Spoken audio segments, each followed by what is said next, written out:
بادشاہ کی ضدی بیٹی اور فقیر کی صبر کی کہانی۔ پلیز ویڈیو کو آخر تک ضرور دیکھیں اور ہمارے چینل کو سبسکرائب ضرور کریں۔ سلطنت نورستان ایک خوشحال ریاست تھی جہاں انصاف، عدل اور علم کو بڑی قدر کی نگاہ سے دیکھا جاتا تھا۔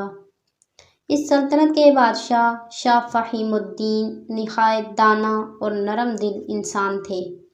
ان کی سلطنت میں کوئی بھوکا نہ سوتا، تعلیم عام تھی اور دشمن بھی ان کے انصاف کی تعریف کرتے، مگر ان کے دل میں ایک ادھورا پن تھا۔ ان کی اکلوتی بیٹی شہزادی زریش بے مثال خوبصورت تھی۔ اس کی آنکھوں میں غرور، باتوں میں اکڑ اور انداز میں شاہانہ تفاخر ہوتا۔ خادماؤں کی ذرا سی غلطی پر غصہ اور کسی عام انسان سے بات کرنا اس کی شان کے خلاف تھا۔ دربار میں اسے دیکھ کر سب جھک جاتے، مگر کسی کے دل سے اس کے لیے عزت نہ نکلتی۔ بادشاہ اپنی بیٹی کے اس رویے سے شدید پریشان تھا۔ وہ جانتا تھا کہ اگر شہزادی کو عاجزی، برداشت اور فہم نہ سکھایا گیا تو وہ ایک دن اپنی سلطنت کو کھو دے گی۔ ایک رات وہ فکر مندی کے عالم میں سوئے۔ خواب میں ایک نورانی بزرگ ان کے سامنے آئے۔ ان کے چہرے پر نور تھا اور آنکھوں میں سکون۔ وہ بولے، اے فہیم، شہزادی کے غرور کو ختم کرنا چاہتا ہے تو اسے پہاڑ کے اس پار بھیج۔ وہاں وہ ملے گی اس شخص سے جو بغیر تخت کے بادشاہ ہے اور بغیر تلوار کے فاتح۔ صبح بادشاہ نے اپنی مجلس طلب کی اور وزیر خاص سے کہا، تیاری کرو، شہزادی کو ایک خاص سفر پر بھیجنا ہے۔ صبح کے دربار میں خاموش سا تناؤ چھایا ہوا تھا۔ بادشاہ فہیم الدین نے شہزادی کو اپنے سامنے بلایا۔ زریش معمول کے مطابق غرور بھرے انداز میں قدم اٹھاتی ہوئی دربار میں داخل ہوئی۔ اس نے نگاہ بھر کر سب کو دیکھا جیسے سب اس کے غلام ہوں۔ بادشاہ نے نرمی سے کہا، بیٹی، وقت آ گیا ہے کہ تم ایک خاص سفر پر روانہ ہو۔ تمہیں پہاڑ کے اس پار ایک درویش بزرگ کے پاس جانا ہے۔ وہ تمہیں زندگی کے کچھ وہ راز سکھائیں گے جو کتابوں میں نہیں ملتے۔ زریش چونک گئی۔ ایک درویش؟ میں شہزادی زریش، میں کسی فقیری جھونپڑی میں جا کر کیا سیکھوں گی؟ وزیر خاص نے ادب سے کہا، یہ بادشاہ کا حکم ہے اور اس میں تمہاری بھلائی ہے شہزادی۔ شہزادی نے تیز نظروں سے باپ کو دیکھا، مگر بادشاہ کے چہرے پر ایک ایسی سنجیدگی تھی جسے وہ کبھی نہ جھٹلا سکی۔ دل میں بیزاری لیے وہ راضی ہو گئی، مگر شرط رکھی کہ وہ اپنے قافلے، خادموں اور شاہی ساز و سامان کے ساتھ جائے گی۔ اگلی صبح ایک شاندار قافلہ پہاڑوں کی طرف روانہ ہوا۔ شہزادی کا سونے سے جڑا ہوا خودہ، باریک چمکتی زنجیروں والے اونٹ اور اس کے سامنے چلتے سپاہی، سب کچھ شاہانہ تھا، مگر دل میں ناپسندیدگی بھری ہوئی تھی۔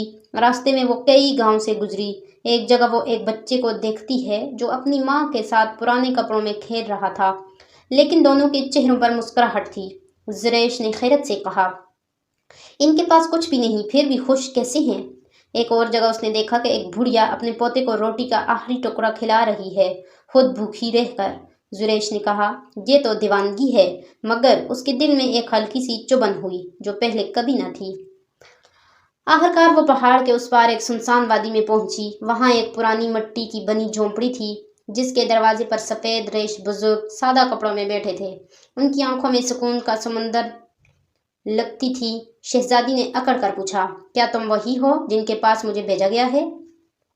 بزرگ نے مسکرا کر کہا، میں نہیں، تمہارا دل تمہیں یہاں لایا ہے، اور دل جب سیکھنا چاہے تو سب کچھ بدل جاتا ہے۔ شہزادی ہنس پڑی، میرا دل سیکھنے نہیں، یہ مضحکہ خیز کھیل ختم کرنے آیا ہے۔ بزرگ نے صرف اتنا کہا، تو پھر ٹھہرو اور دیکھو کہ تمہیں تمہاری مرضی کیسے بدلنے پر مجبور کرتا ہے۔ شہزادی نے جھونپڑی کے سامنے قدم رکھا، مگر اسے اندازہ نہیں تھا کہ وہ جس سفر کو مذاق سمجھ رہی ہے وہی اس کی روح کا سب سے بڑا انقلاب بننے والا ہے۔ شہزادی زریش نے بزرگ کی بات کو نظر انداز کرتے ہوئے طنزیہ لہجے میں کہا، تو کیا تم مجھے کچھ سکھا سکتے ہو جو میری سلطنت کے مطمئن میرے استاد، میرے مشیر نہ سکھا سکے؟ بزرگ نے پرسکون انداز میں جواب دیا، شہزادی، وہ سب تمہیں کتابی علم دے سکتے ہیں، مگر میں تمہیں تمہاری حقیقت دکھا سکتا ہوں۔ شہزادی کے چہرے پر ناگواری تھی، مگر تجسس بھی کہ وہ جاننا چاہتی تھی کہ یہ سب آخرکار کہاں لے جا رہا ہے۔